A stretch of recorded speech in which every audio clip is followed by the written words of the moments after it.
Today we are speaking with someone that is a first-time guest. His name is Daniel Mcadams. Daniel is the Executive Director for the Ron Paul Institute for Peace and Prosperity. Formerly, he served as the Foreign Affairs, Civil Liberties, and Defense Policy Advisor to Dr. Ron Paul from Texas from 2001 until Dr. Paul's retirement at the end of 2012. From 1993 through 1999, Daniel worked as a journalist based in Budapest, Hungary, and traveled through the former communist bloc as a human rights monitor and election observer. I think you have like interest there, John. We're going to be talking about the Ron Paul Institute for Peace and Prosperity and what it's about, some of its current issues, and how it motivates people and mobilizes folks to get involved. Daniel Mcadams, are you with us? Yes, I am, Mary, but I cannot hear you. I can hear John just fine, but I cannot hear you. All righty. Well, let me see if, does that help? I'm not sure. Say something. Okay, how's that? Yes, you are here now. Great. I'm not exactly sure why, but there it is. So we were talking about your role at the Ron Paul Institute for Peace and Prosperity. This is an organization that's been around since the mid-1970s, and I wondered if you might tell our listeners who are not familiar with it why it was started and what some of its issues or concerns are and how you address those. Sure, absolutely. Actually, the Ron Paul Institute was founded just as Dr. Paul retired from Congress at the end of 2012, the beginning of 2013.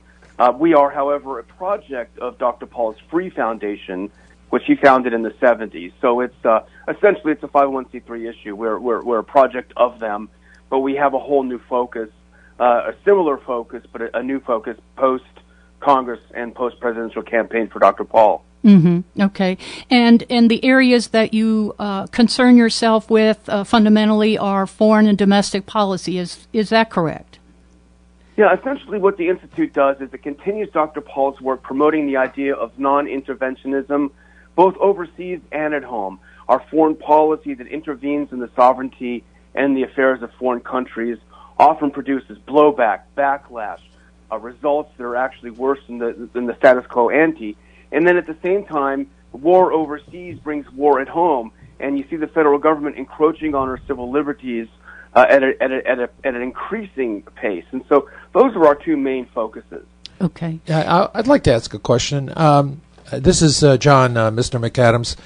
You have a pretty high-powered board and a group of advisors. Do you want to say something about who they are and how they fit into the work of the Ron Paul Institute?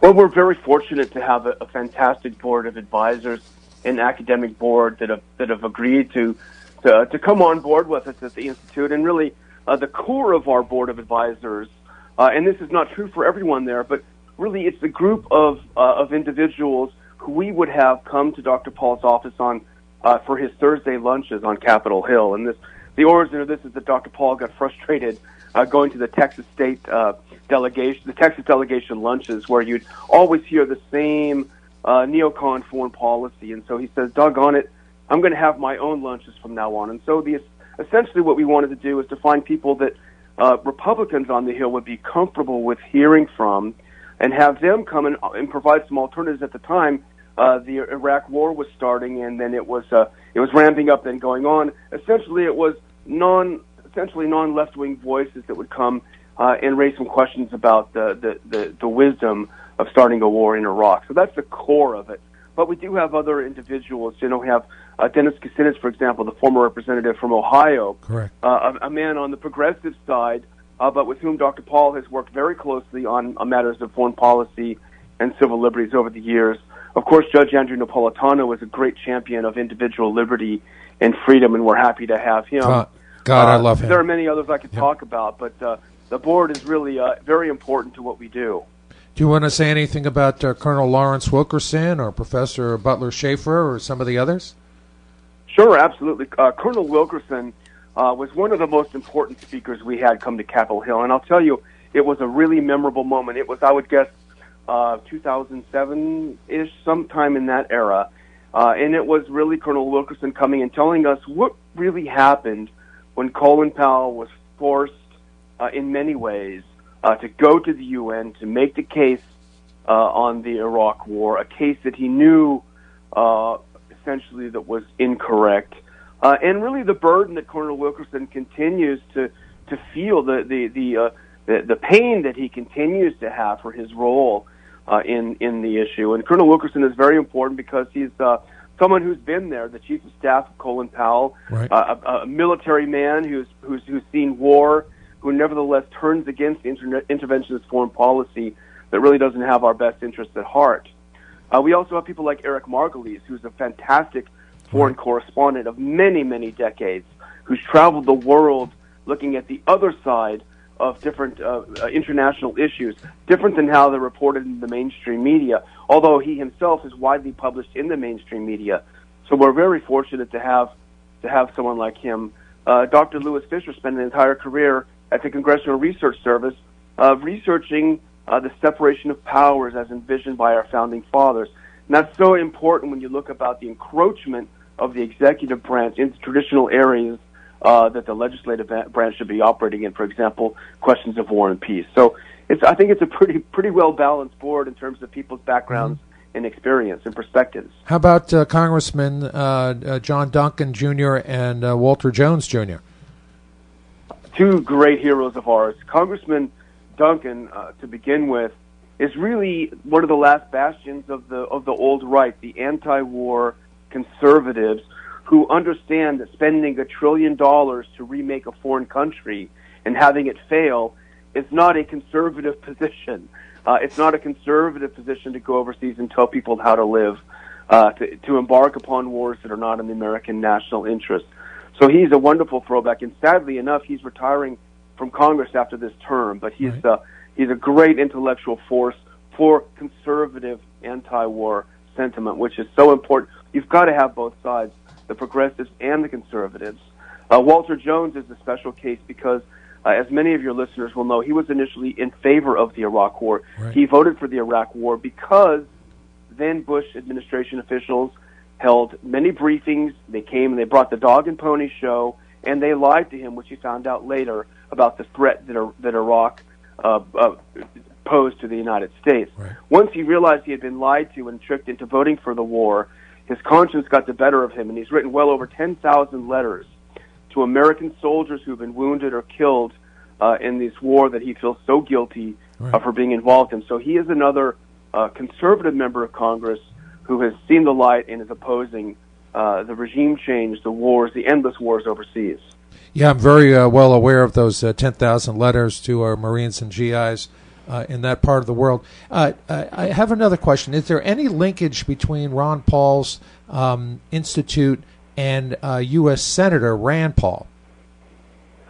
No. I think Senator Paul has his own organizations and his own perspective, and he does things in his own way. Certainly, one of the main things that the Ron Paul Institute does is we have the Ron Paul Liberty Report, which is a daily news and analysis program that we can get into later. But I can say that we've been fortunate to have Senator Paul on the show a couple of times, and it's been pretty popular. But no, we have no formal relationship with Senator. I was just curious. Thank you so much. Talk about the show that you just referenced. Is this part of your website? Are these MP3 links, or how does that work? Well, we started this as a YouTube channel back in early 2015. Dr. Paul had been involved in another television venture that didn't satisfy him. It wasn't timely enough. So he said, you know what, I'm going to do my own.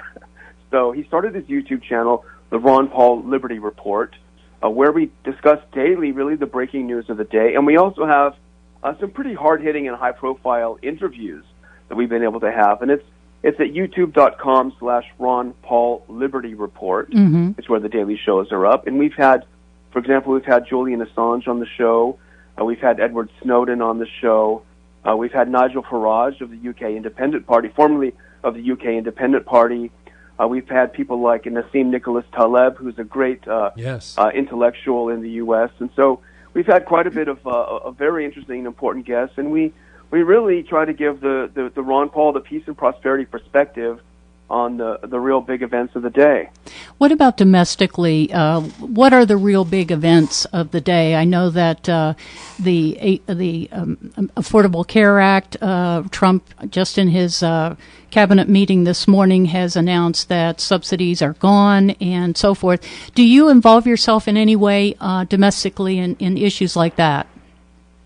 We don't really focus on healthcare issues and things of that nature. We do mostly focus on matters of civil liberties. For example, we are focused on the potential reauthorization of Section 702 of the FISA Courts Act, which is something that is moving through the Senate right now, and things of this nature. We also talk about the drug war, which is a big civil liberties issue, a bit about guns and gun restriction.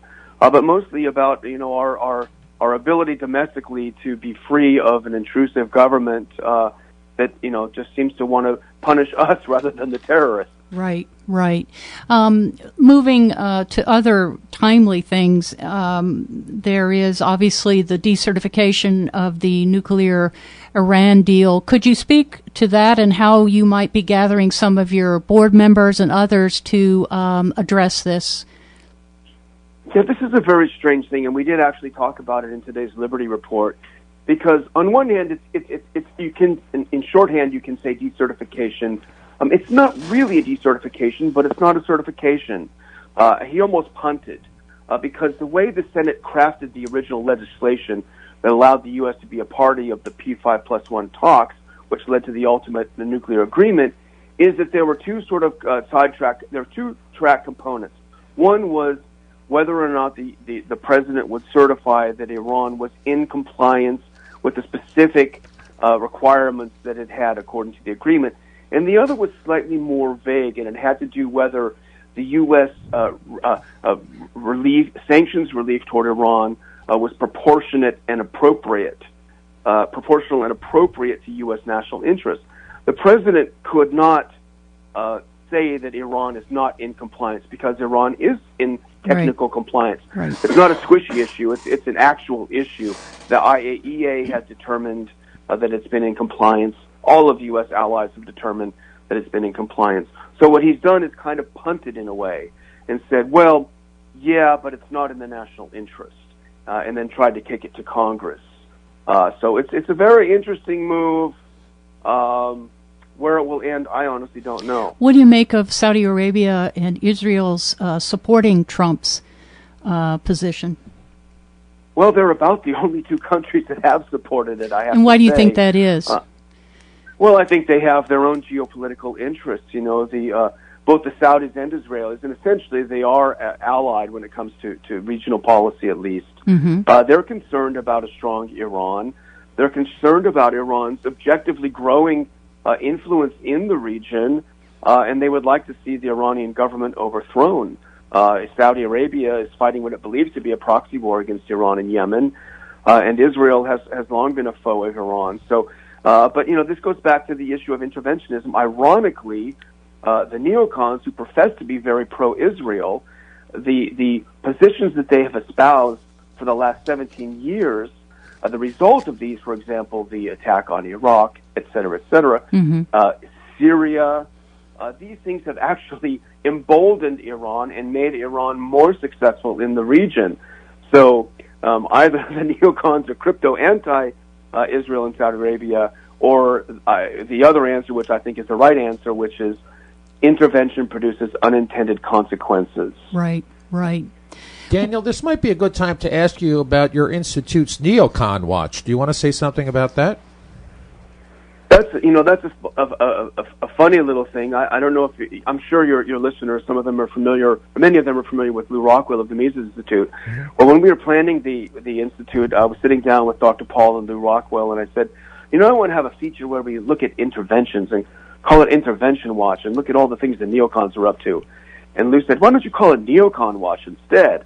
And I said, gosh, don't you think that's a little, too cheeky? And he said, no, and so we kind of have that as a column that we, it's a serious column, of course, but we do try to poke fun a little bit of the neocons. We try to poke holes in their arguments, but to do it in a way that slightly ridicules them, I have to say, because I think ridicule is a very, very effective and important way of critiquing the positions of your opponents. So, as a matter of fact, it's funny you bring that up, because I'm just looking at this article that I just saw coming out on the Hill publication, where John McCain is going to be presented with the Liberty Medal by Joe Biden. So I'm thinking of writing a neocon watch about that. Well, cheeky or not, your neocon watch really puts the spotlight on a lot of really shameful moves, I think, bio neocons. Most recently, your spotlight on the fact that genocide relief in Iraq and Syria and the Accountability Act was hijacked by neocons. I mean, what a thing! Yeah, it is. It is. It's a piece of legislation that really should have been beyond the geopolitical concerns. Exactly. And it was written by. I'm sorry. Go ahead. No, exactly. Yeah, and it was written by a gentleman who is the head of the Religious Freedom Coalition, and he's talking about the persecution of Christians in Iraq and Syria, and how they've really come above any other group, have come out on the short end of the stick of U.S. interventions.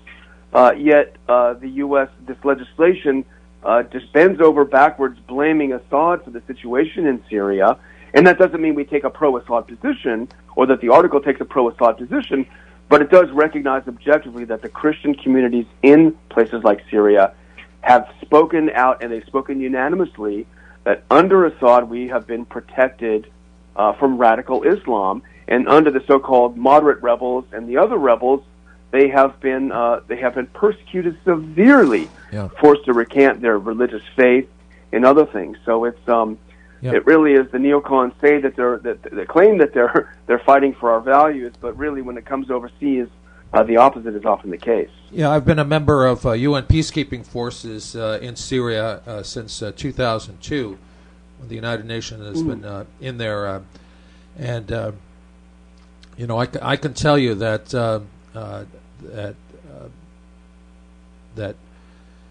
I don't even know where to start. That these death squads, that so many things that the United States has covertly inserted into places like Syria, death squads, other war crimes, kidnappings, torture, etc.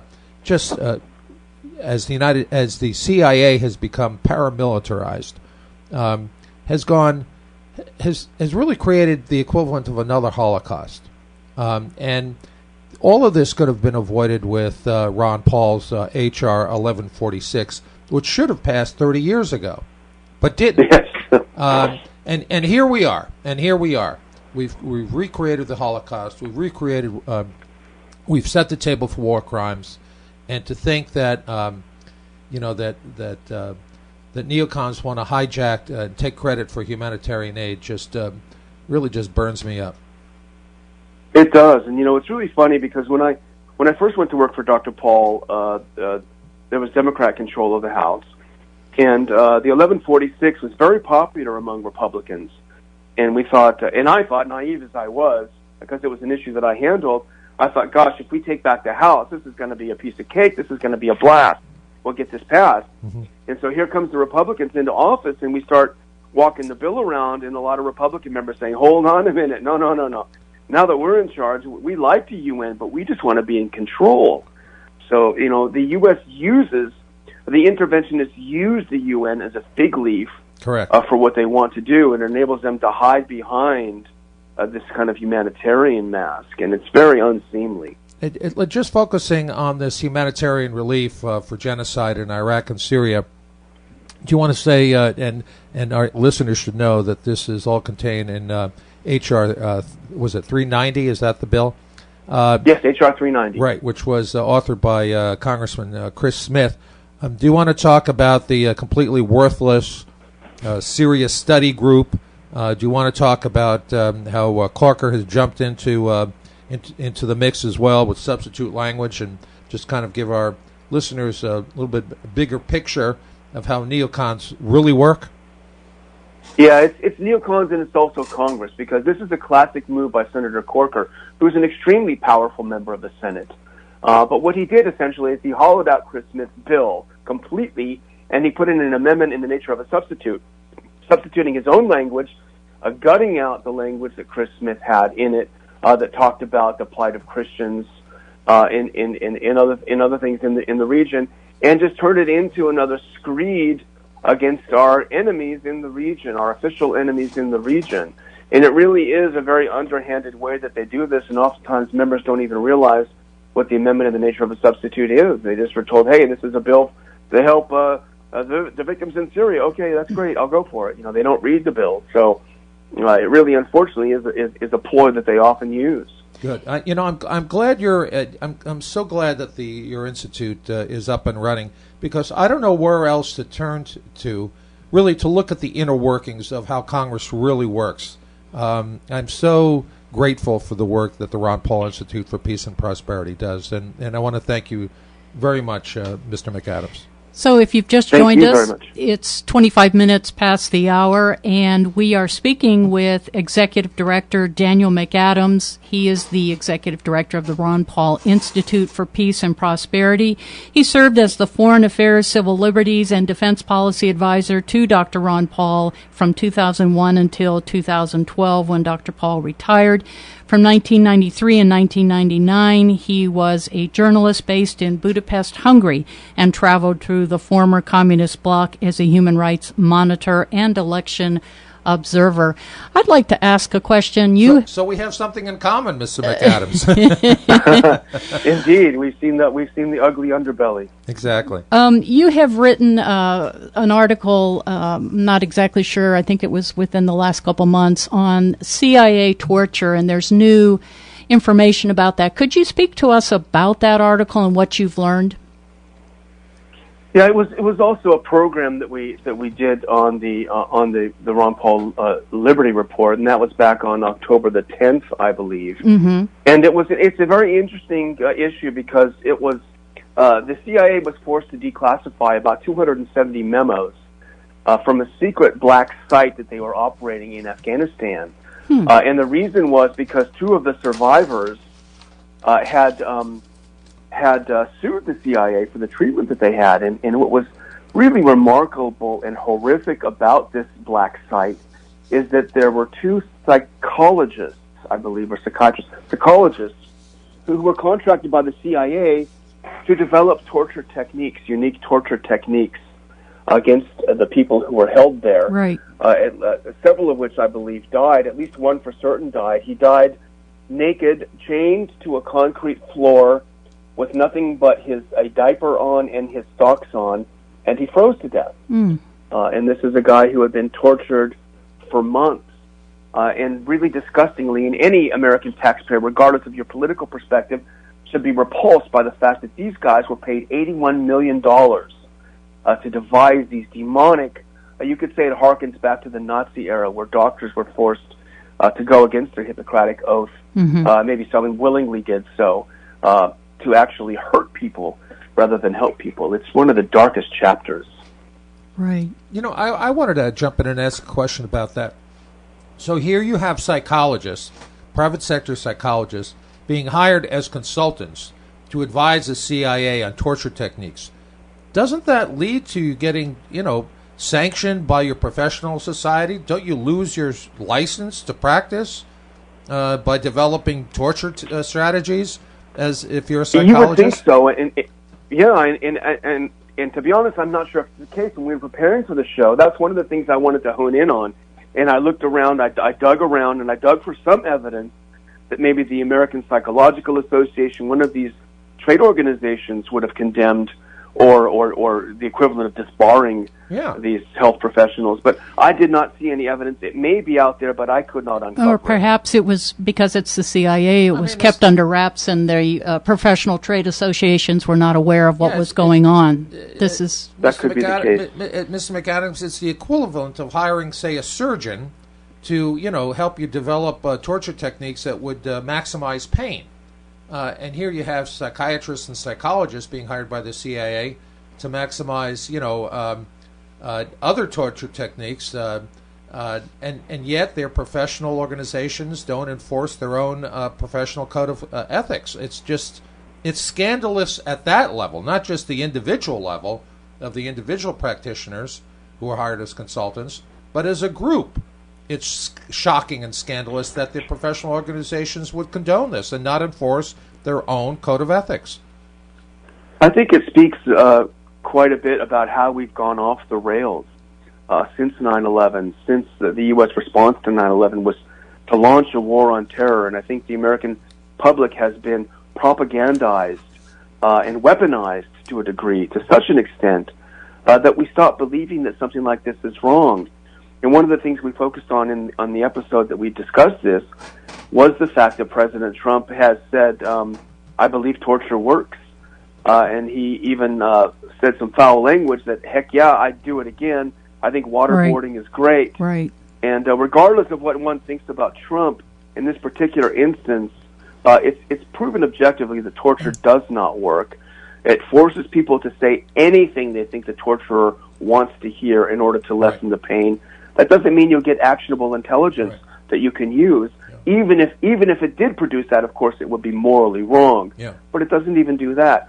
So it's very disconcerting that the president hasn't reached the conclusion that I think everyone else has. Well, any combat vet who's had a POW in his custody could tell you that that people being tortured will tell you what you think you want to hear, just for the torture to stop.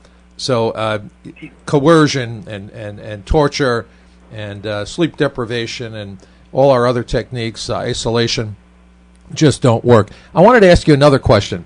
Eric Prince, who I know, and we're kind of friends because we travel in the same circles. Buzzy Krongard hired me years ago, and I know his brother Cookie very well, too. Recently wrote an editorial in the New York Times, which got a lot of play. Eric Prince, of course, being the founder of Blackwater, saying that that the Department of Defense should hire more Blackwater types, should hire more private contractors, more paramilitary types, more, for lack of a better term, soldiers of fortune or mercenaries, to do their bidding in places like Afghanistan. Because his argument was, we're cheaper and better. We're professional. We're professionals. We're professional killers. And we're going to suffer fewer casualties. We're going to be more effective, and in the long run, we're going to be a lot cheaper. If you read Eric Prince's editorial in the New York Times, what did you think of it? And in general, what do you think about private contractors? Well, I think, it's easy to get off on a bit of a tangent, and Eric Prince is an interesting character. I think, and I don't know him, so forgive me if I'm wrong. I think a slightly conflicted character, and I think people love to demonize him, but I think he does have a good heart. He does. Beyond what people say about him.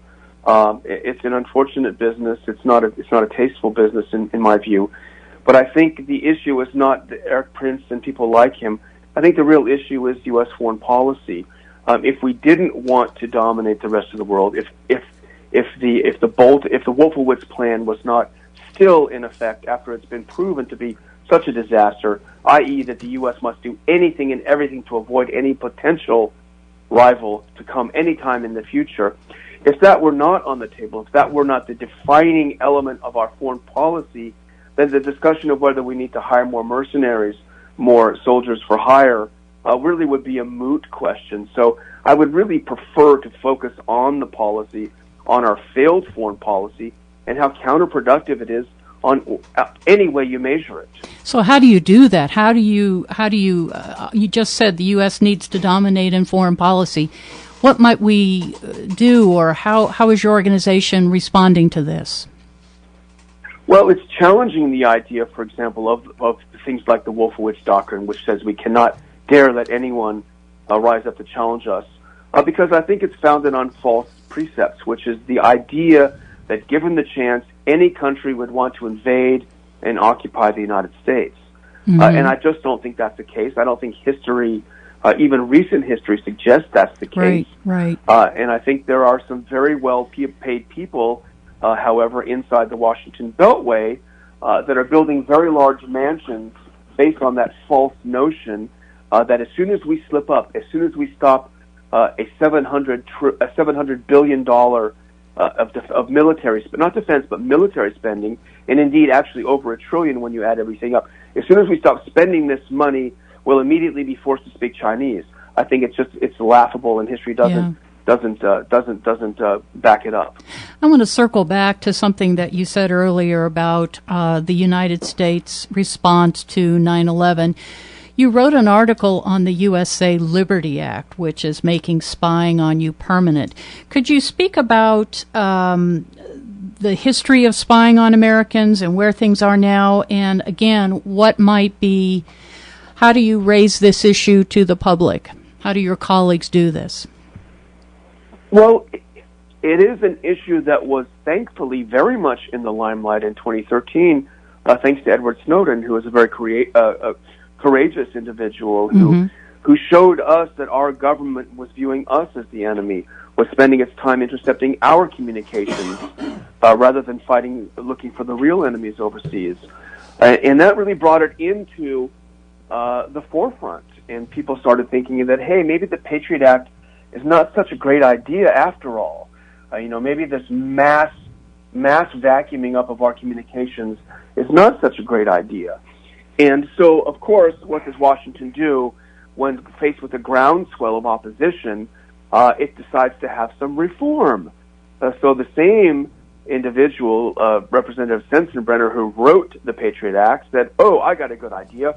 I'll write the Freedom Act, and that'll take care of all the problems in the Patriot Act. And so the press viewed it as reform of the worst aspects of the Patriot Act, whereas in reality it was codification in law of the worst aspects of the Patriot Act. So it really was a bait and switch. And what we're seeing with the article that you mentioned is one aspect of the FISA court amendments. I don't want to go too far into the trees about this, but these were some amendments to the original FISA law that were passed in, I believe, 2006. And this one had to do with the federal government's authority to listen in on your phone call if you talk to someone overseas. And this was scheduled to sunset in December. And of course, Congress is scrambling to allow the intelligence community to continue monitoring ours. And we know that it's been abused. There are a number of examples of how it's been abused in the past. But the idea is, if we don't allow the government to spy on us, then we'll soon be taken over by all of our enemies. Mr. Mcadams, I had a question. I've heard that the draft of both the U.S. Patriot Act and the Homeland Security Act was already written, was already on file before 9/11, and once 9/11 happened, it was dusted off and immediately implemented, passed by Congress and implemented into law. Any way we can verify that, which would lend some support to the theory that maybe 9/11 wasn't maybe what it appears to be? Well, it definitely was the case. I don't have the chapter and verse in front of me at the moment, but it was definitely the case that the major elements of the Patriot Act, at least, had been written well before 9/11. And it may be less nefarious than it sounds, because the government does plan for contingencies, for emergencies. The problem is the government's response to an emergency is to take more power from the rest of us, to take more authority over us, and to then continue doing what caused the crisis in the first place. In this case, the crisis was caused by U.S. interventionist foreign policy in the Middle East. So what do we do in response to that? We intervene even more in the Middle East. So, so having a plan to take away our liberties shouldn't shock us, because that's what governments do. But how it was used so brazenly, and how they took advantage of the atmosphere at the time. And I remember I was on the Hill. I had just come to work for Dr. Paul when the Patriot Act was going around, and members were terrified, and privately they were concerned about the civil liberties aspects, but they were terrified of voting against it, because even the name, gosh, I would look unpatriotic if I voted against it. Yeah. So they have that as a propaganda tool, unfortunately, over members. Well, I will respectfully make one suggestion, if I may. May I? Sure. So the Ron Paul Institute for Peace and Prosperity has got the Neocon Watch. It's also got a Congress Watch with a Congress Alert. I think you should have something called the U.S. Constitution Erosion Watch or the U.S. Constitution Under Attack Watch that will let the public know, let American citizens know how their constitutional rights are being eroded almost on a daily basis. They're constantly under attack. The arguments are constantly being made that we need, whether it's the right to bear arms or the right to maintain militias, which, after this tragic shooting in Las Vegas, certainly there will be renewed calls for all of this. Our liberties are constantly under attack. And to be able to go to one place and say, look, these used to be our freedoms, and now these are the freedoms we're already lost, and these are the ones that are in jeopardy, I think would be a very useful exercise for the public. I think that's a great idea, to have a one-stop shopping on how our liberties are being attacked, how Congress is being brutalized. I would love to do that in the future, and I hope we can. We do have to grow. We are a shoestring operation. We don't get big donations from Lockheed Martin in the defense industry.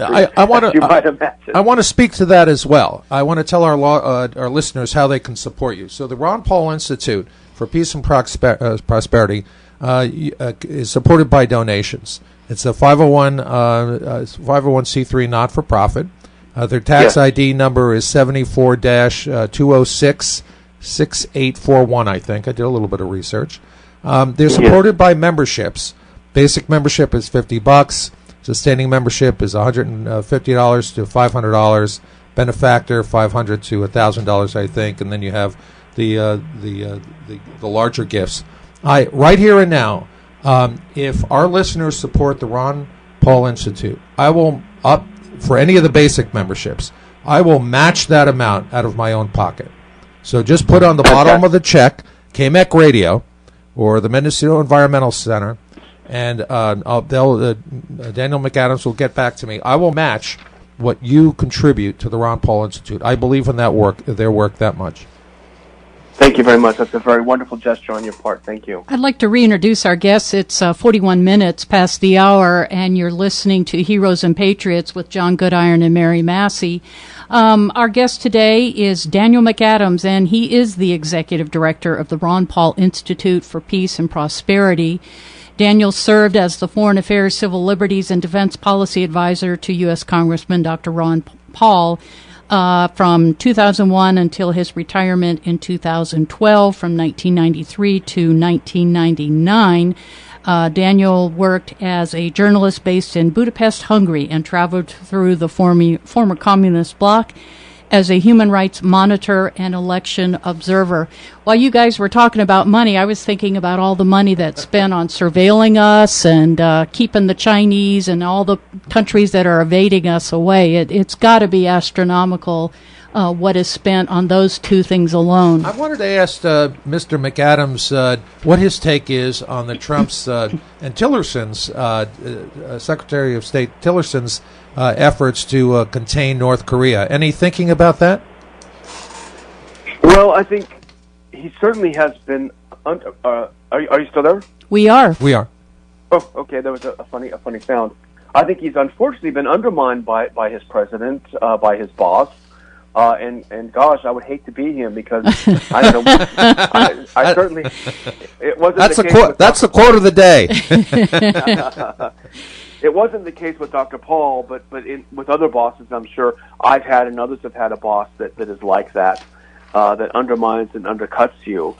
And I think the only thing that probably keeps Tillerson in office, and Lord knows I don't think he needs the money. I don't think he needs the headache. But I think he probably sees the people that are lined up behind him, like John Bolton and Nikki Haley, and that's probably what gets him up in the morning and sends him down to Foggy Bottom to do his job. But I think he realizes how catastrophic a military conflict would be with North Korea, and I think he's trying his best. He's not. I think he's one of the few people in the administration who are trying to calm down the neocons, who are desperate to get their hooks into President Trump. And I don't believe Trump is a neocon. Mm-hmm. I don't believe he is, but I think he's very susceptible to neocon influence. Right. Tillerson is, it's very popular now to criticize the Clinton administration's deal with North Korea, and Lord knows there's not much to praise in foreign policy with Clinton. But they were actually on a decent track with North Korea, and the deal fell apart because the U.S. never followed through on its end of the bargain.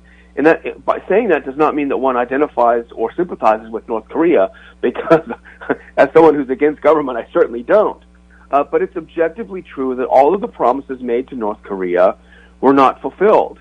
And so North Korea came to and then Bush came in and said, forget this deal.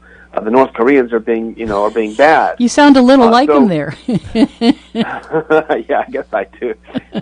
But that may have been a better approach. To at least follow through with the deal. I mean, I have not much good to say about President Obama's foreign policy, but he did get a couple of things right, and one of them was Cuba, and one of them was Iran, moving away from conflict and toward cooperation. And the benefits are certainly there in both cases, to American business, to Americans who want to travel and who want to invest. So it's unfortunate there is a better approach. I think the new South Korean president would like to look for a peaceful solution. I think he's being bullied by Washington right now. I think if we step back, got out of the way, and let these two countries, North and South Korea, sit down and get together and hash it out, maybe we could participate as observers, but let them take center stage. I think the world will be surprised at what could happen. Right. Good old diplomacy. Maybe just give them an NBA team and let Dennis Rodman go over there and run. There you go. I don't think it's going to take much to get this guy, happy. I don't know. Well, the U.S. Treasury Office of Terrorism and Financial Intelligence has a program to shut down North Korea's trading and banking relationships outside of the country, particularly those with China.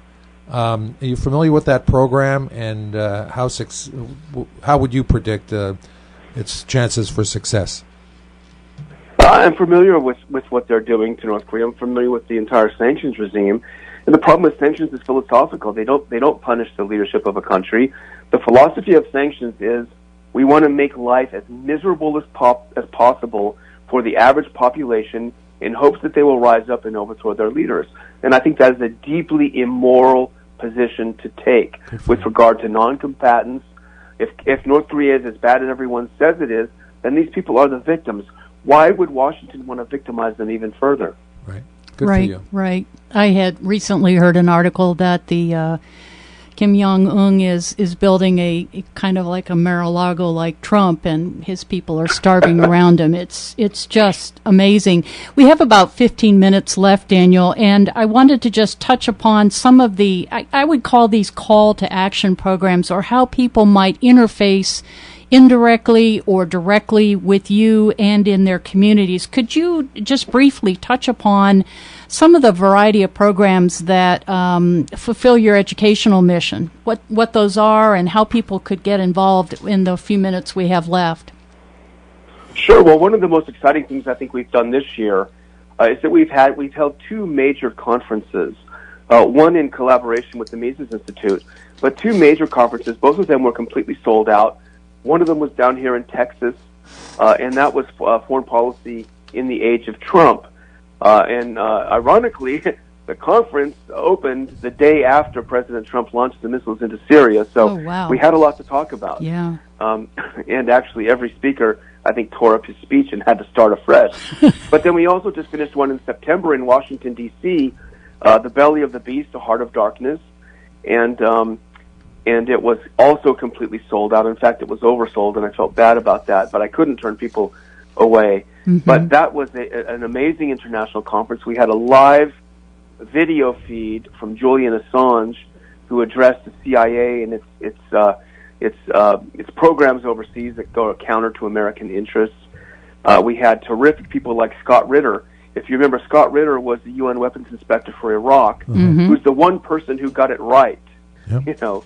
And we had Dennis Kucinich, and we had a number of people. So the conferences, I think, are going extremely well. We do the daily program, which is a major outreach. We've had just about 10 million views of our show thus far. We have about 110,000 subscribers to our channel, which is youtube.com/Foreign Ron Paul Liberty Report, and we'd love to have more subscribers. We have great interaction as we're doing the show. It gets a little bit more too rowdy for my taste, but people do love to comment back and forth.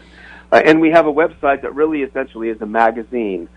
We have at least 3 or 4 new articles a day.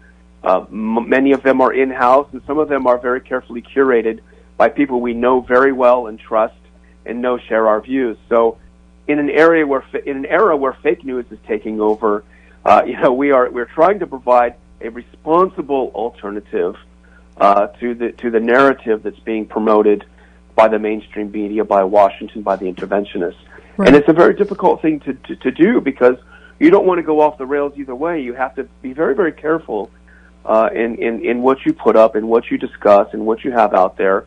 And I think, we're constantly struggling for that balance, and I think we're there. So that's at ronpaulinstitute.org. You're going to find new articles all the time there that'll make you think, hopefully, and scratch your head and maybe get upset sometimes. Some of your board members are authors. Dr. Paul himself is an author. You are an author. There's a list of 26 folks on the Institute site that the articles are tremendous.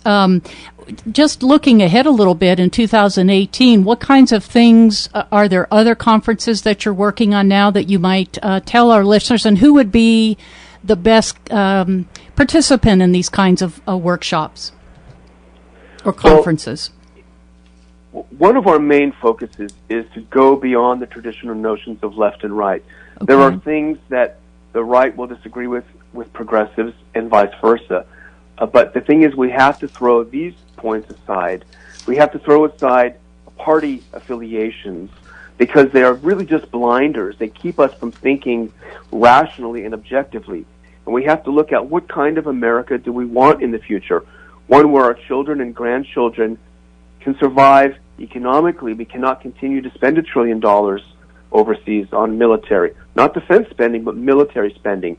We can't continue to suck up our civil liberties and leave us as prisoners in our own country. So we have to look at what kind of country we want in the future. And that is very, very important to what we're doing and what we're planning. But the first part of your question, what are we looking to do in the future? In 2018, I think we're going to have a more ambitious year, and this is not a formal announcement, but we will be facing our 5-year anniversary in April, and I would like to have a conference to celebrate that, to discuss that, and we've been doing these in Lake Jackson, and we've had some interesting evenings. We've had some special donor events at Dr. Paul's house in the past, and so we're looking to replicate that. And I think I would like to redo our Washington, D.C. conference, which gets bigger each year. Mm-hmm. And we have other programs we like to do. There really, at this point, there is not a major website that's dedicated to reporting news and opinion from a non-interventionist perspective. There have been some websites that have been very, very close, but some of them are drifting away. Some of them are being more infiltrated by Washington's establishment. And that concerns us. So I would like to build up our website. I would like to be able to put together a group of writers that I trust, that I know could deliver us exclusive content. I think that is so important, because we've got to educate ourselves first before we can make any kind of change in our policy and in the world. I just want to repeat my offer for supporting the Ron Paul Institute for Peace and Prosperity. By the way, Deanna Mcadams, I just got word that, do you know who Gina Reinhardt is? Richest. I'm afraid the name doesn't ring a bell. She is she's the richest person in Australia. She's the richest woman in Australia. Wow. A libertarian. She built her own fortune. She did not inherit it. She parlayed her father's bankrupt estate into a mining empire that included Western Australia's enormous Roy Hill iron mine. I just heard from a friend she's listening to the show. So fantastic. You'd be surprised who your friends are. Let me repeat my offer. I support the Ron Paul Institute. I support almost everything Ron Paul has done in his wonderful career. Basic membership is $50. Sustaining membership is $150 to $500, and a benefactor of $500 to $1,000. You can send your donations to the Ron Paul Institute at 833 West Plantation Drive, Clute, Texas. The zip is 77531. Once again, that's the Ron Paul Institute, 833 West Plantation Drive, Clute, Texas, zip code 77531. And if you put KMEC Radio at the bottom of the check, I will match your membership to the Ron Paul Institute. We believe in their work that much. Thank you. And you can also do it securely online at ronpaulinstitute.org. We have a secure connection. And if I could just say, I would love to hear from any of your listeners. My personal email account is dmcadams@ronpaulinstitute.org. Please drop me a line. I would love to speak with you. Very good, and keep in mind this is a 501c3 not-for-profit organization that was established by Ron Paul in 1976. Right. So you're not donating to something that's fly by night. This has been around since 1976, and they've been doing great work since 1976. I wondered, real quick, Dan, before we say goodbye to you, if folks are, let's say, unable to attend a national conference, are there ways they can do things in their own communities that, besides becoming a member and so forth, what else might folks be able to do? Well, one of the things that we very much want to do would be to establish local chapters, and I know the Mises Institute, and they've helped us so much get started. They've been able to do that. Unfortunately, it really is a matter of resources. We're trying to build our resources. Right. We're on an absolute shoestring. So if we have more resources, we would love to launch some programs so we can have local chapters of people that are being active in their communities and nationally and internationally. Very good. Well, I would like to again mention today our guest has been, for the first time, Daniel Mcadams. He is the executive director of the Ron Paul Institute for Peace and Prosperity, which is based in Texas.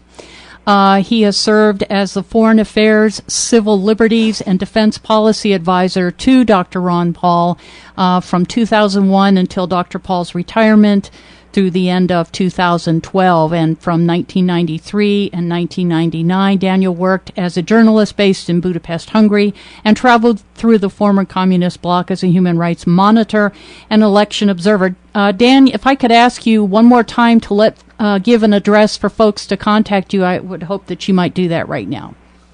Sure. The website is ronpaulinstitute.org. I would love to speak personally with anyone out there, particularly donors, to be honest, at dmcadams@ronpaulinstitute.org. And I want to say that my endorsement does not carry the endorsement of Mendocino Environmental Center or KMEC Radio. We typically don't do that kind of thing. This is my personal endorsement, and again, I'll match those memberships. And I also want to tell Daniel Mcadams that here in Mendocino County, we're a hotbed for libertarians. Our former district attorney, Norm Vroman, was a tax resistor. He was a proud member of the Libertarian Party and an Amendment 2, a very strong Amendment 2 advocate. He was also a very strong proponent of the decriminalization of cannabis, of marijuana. We had a sheriff at that time as well, Tony Craver, who could be well described as a libertarian as well. So a lot of libertarians here in Northern California. Oh, yeah, well, I'm a native Californian myself, so I know a lot about that part of the country, about that part of the state, and I know there are a lot of good libertarians up there. Thank you so much, Daniel Mcadams, for being with us first time on Heroes and Patriots KMEC Radio. And we want you to come back again as things develop, or to promote a national conference, your 5-year anniversary in April. We would love to talk with you about that, maybe have sidebars with some of your guests and speakers and so forth.